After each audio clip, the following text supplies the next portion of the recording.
Hi folks, Ryan Malloy here, Managing Editor at theseniorlist.com, and today we're going to be taking a closer look at the Silvertree Reach. So if you watch the videos on our channel, then you know that I often criticize medical alert bracelets for their ugly appearances.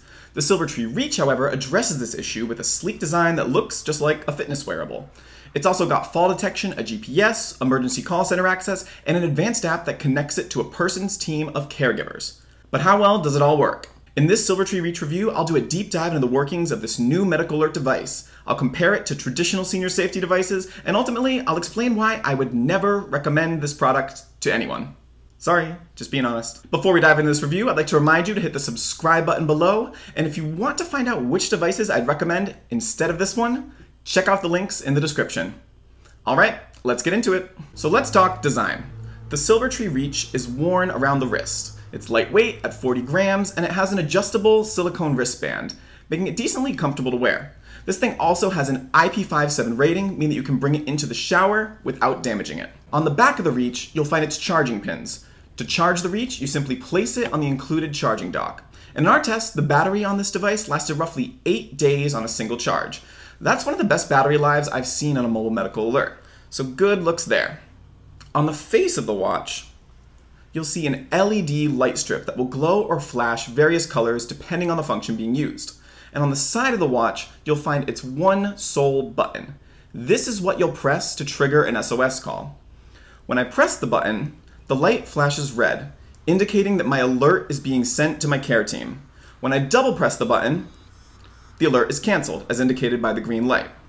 What you might notice about the Reach, though, is that it lacks both a speaker and a microphone. On one hand, this makes the device incredibly easy to use.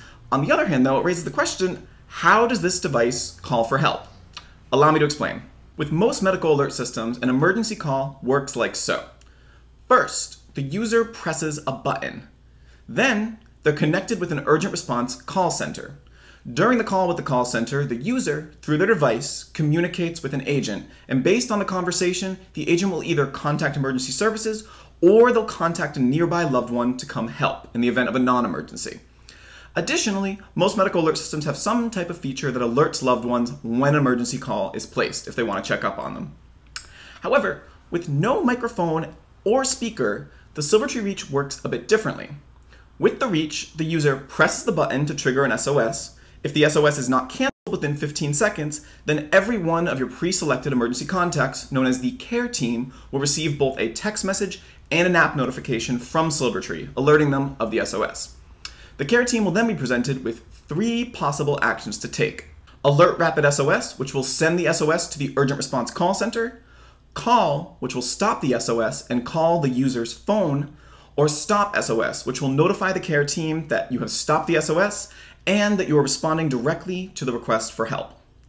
If nobody on the care team responds to the SOS within 60 seconds, then the SOS will automatically be escalated to the Urgent Response Call Center. Here, an agent will once again call the user's phone to coordinate a response. If the agent can't get in touch with the user, then they'll call the primary caregiver. And if they can't get in touch with the primary caregiver, then they'll contact 911 and they'll dispatch emergency services to the user's location, based on the GPS coordinates of the Silvertree Reach.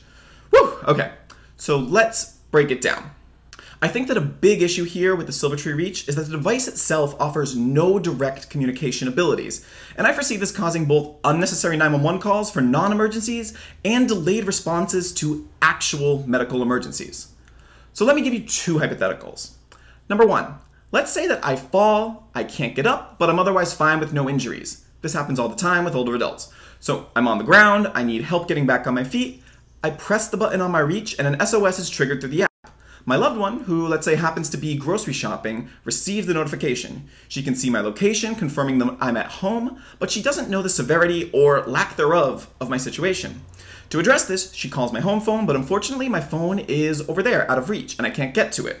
Worried that I might be injured and need immediate assistance, she escalates the SOS to the Urgent Response Call Center, where after calling my phone with no response, an agent contacts 911 and dispatches an ambulance to my location.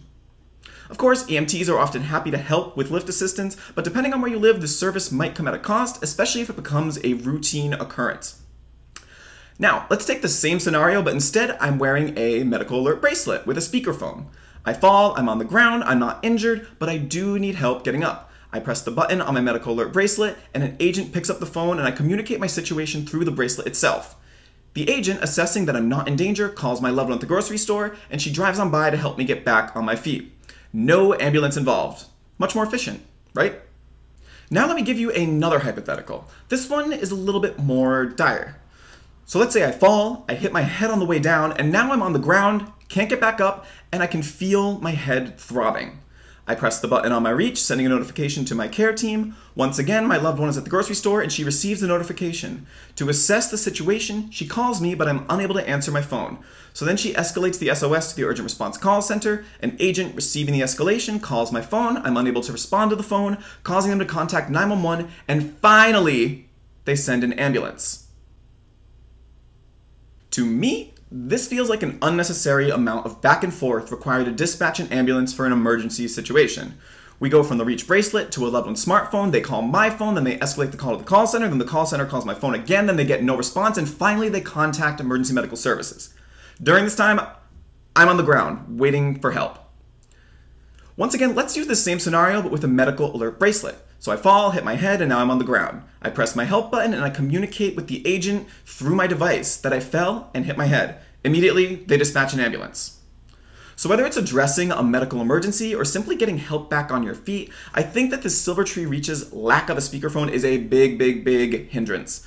Sure, the Reach tries to address this by routing calls through a user's phone, but if a user needs their phone on them to explain the help they need, then I don't really understand the point of the Reach, especially when most phones or even smartwatches can make emergency calls with the press of a button or even through voice commands. Normally, this is the part of the review where I summarize the pros and cons of a medical alert device. However, in the case of the Silvertree Reach, I really don't think anyone needs this product. I will say, everything this device claims it does in fact do. The location sharing is accurate, the battery lasted me 8 days, the fall detection accurately detected 8 out of my 10 test falls, and the Silvertree app for caregivers is among the more functional and sleek medical alert apps that I've tested. The device is also on the more affordable end of mobile medical alerts, costing a one-time $149 followed by monthly $25 payments, fall detection included in that price. But despite having all of this going for it, the Reach's lack of communication features make it, in my opinion, woefully inadequate to help people in emergencies. When using the Reach during an emergency, the chain of communication requires a zigzagging sequence of alerts, escalations, and calls between caregivers, the user's phone, and an emergency call center, all of which increase the likelihood that, in the event of an emergency, your loved one will have to wait far longer than they should in order to get the help they need. My advice? If you're looking for the most simple option, I'd recommend a medical alert bracelet. The MG Mini Lite from Medical Guardian has built-in fall detection, a GPS, and a speakerphone, allowing a user to connect directly to an emergency call center. The call center will contact EMS for emergency assistance or nearby loved ones for non-emergencies. Alternatively, if your loved one is a bit more proficient with tech, then an Apple Watch is even a great solution. While they won't give you access to dedicated emergency call centers, they can call loved ones and 911 directly. Loved ones can also send messages directly to an Apple Watch as well as track its live location. Either of these options, I think, is far more useful than the Silvertree Reach, and they'll cost you only a little bit more money per month. It's cute, but nobody needs this. To read my full written review of the Silvertree Reach, as well as my rundown of this year's top-rated medical alert systems, click the links in the description. Until next time, I'm Ryan Malloy with theseniorlist.com, helping you age in place. See ya!